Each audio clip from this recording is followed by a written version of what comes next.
This is Fido Friendly Travel Talk. Here's your host, Susan Sims. Hey everybody, it's Susan Sims with Fido Friendly Travel Talk, brought to you by Animal Radio, where we talk about the travel and lifestyle for you and your furry best friend. My guest today is David Teaster, Product Marketing Director with Satellai. Hi David, welcome to the show. Hi Susan, thanks so much for having me on. Oh, it's my pleasure. So there's a lot to unpack here, so I'm just going to let you take it away and tell us about Satellai and the Collar Go and what makes it different from other GPS collars on the market. Thank you so much for that. So at Satellite, we're all about connecting pets to love and care. That's our slogan. So we just want to make sure, as much as possible, we can make sure that pets are connected, protected, cared for, and safe. And I think our Satellite Collar Go embodies that really, really well. So I'd say the biggest differentiator between the Satellite Collar Go and other products that are similarly shaped or might share some functionality is that we're really, really focused in on beyond simple tracking, that we help pet owners understand their pets.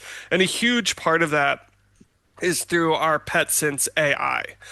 With PetSense AI, not only do we have a built-in LLM that's trained on a breed database so that you can consult to get general guidance on how to care for your dog or insights into what might be going on with your dog, but it also combines with the health and activity tracking metrics where it can proactively generate reports that keep you up to date on what's going on with your dog, establishing a baseline behavior pattern and helping to flag it when that shifts. So not only can you like swipe through and see your dog's activity graphs yourself, but you actually get these really helpful summaries that give you the clear point about like what's changed and what's going on. Is there more activity? Is there less activity? And then can help you even troubleshoot, so to speak, on what might be causes beyond those things.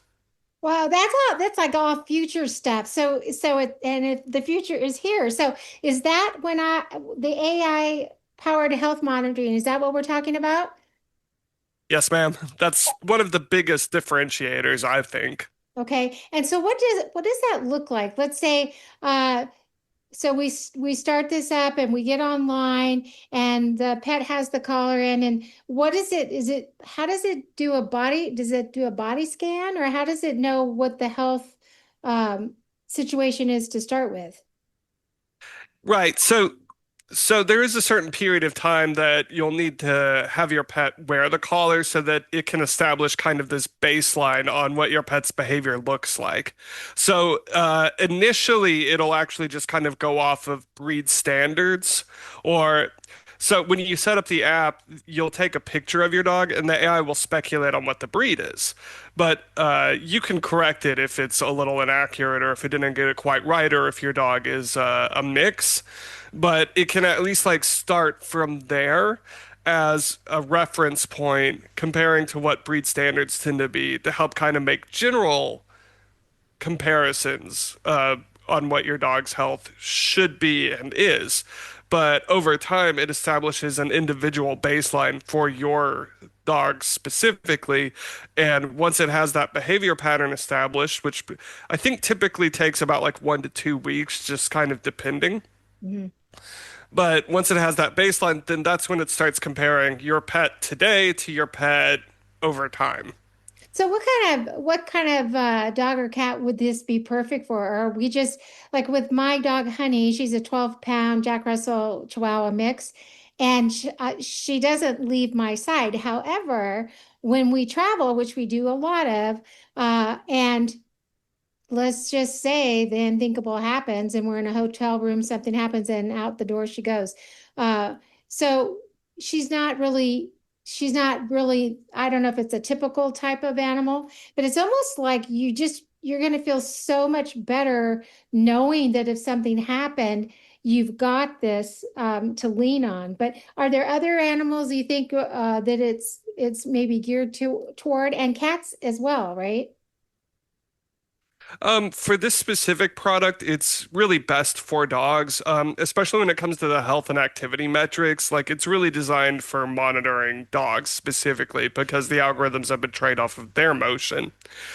I guess theoretically you could put it on other animals, but that may not give you the activity and health insights that you're really looking for that we can offer with dogs. Though I suppose it would still provide the GPS tracking aspect. We do have plans later in the year though to actually like come out with other types of products, and hopefully we'll be able to expand into other types of animals as well in the very, very near future. Yeah, I can just see the someone's peacock. No, I'm just kidding. So, so for our listeners whose dogs truly are escape artists, I'm certain they would like to learn about the escape alerts and recall commands. What can you tell us about that? Okay, yeah, sure, that would be great. The Collar Go actually offers virtual boundaries. So what this is, you can set up either circular or square boundaries and size them however you want to fit your needs. And then if your dog goes beyond those boundaries, it will push an escape alert to your phone so you'll get notified. And then that's where the remote commands that you just mentioned would come into play. So right now we have a good and a go home command, as well as a button you can press to play a whistle sound.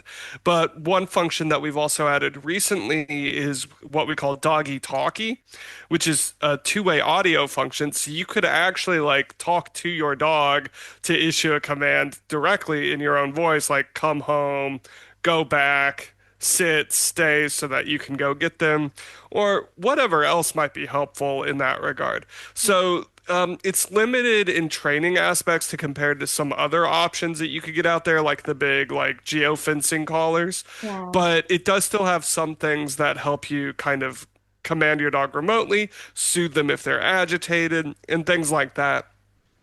So when we get these collars, I read on online that are they waterproof or water resistant? Uh, that's a really great question, and that kind of comes down to how you define waterproof. Usually, we consider waterproof is like once you can immerse it in water and it won't have any issues. And our collars do meet that standard. We hit IP68. So at IP67, IP stands for ingress protection. And so the six is like the dustproof rating, which maxes out at a six. It doesn't go beyond that.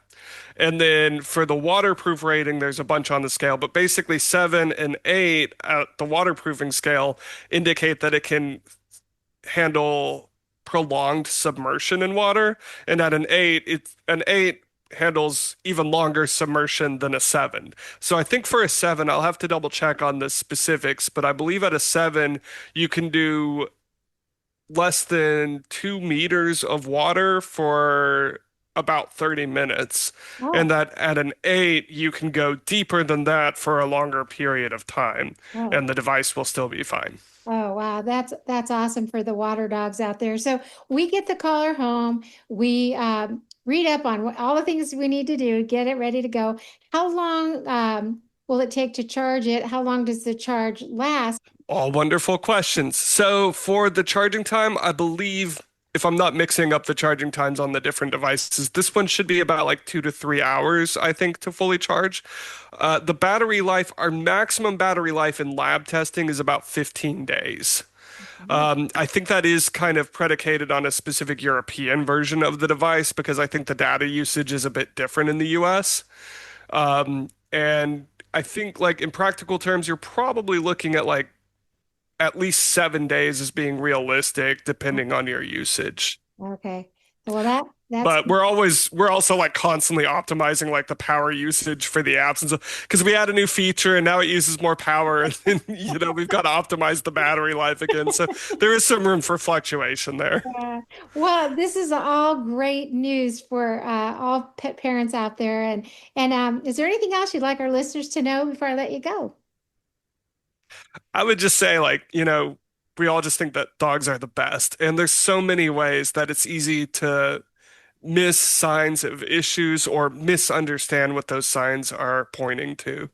So just having anything that can just help you clarify and help you know what's going on with your dog, even when you don't have eyes on them, I think is just a phenomenal thing for any pet parent to have. And it's something that I wish I'd had with all my dogs when I was growing up, because I had so many dogs that I feel like this could have helped me a lot with. Oh, absolutely. Well, I want to thank you so much for taking the time to talk with me today. And where is the best place for people to learn more, to go to your website? Oh, wonderful question. So the best place would be on our website at satellai.com, SATELLAI.com. And then we have a couple of different products there, but the product page you'd be looking for this one would be the Satellai Collar Go. Excellent. Well, thanks again. I look forward to talking to you again in the future to see what else is new and improved. So have a good rest of your day. Thank you so much. That's it for Fido Friendly Travel Talk. You have been listening to my guest, David Teaster with Satellai.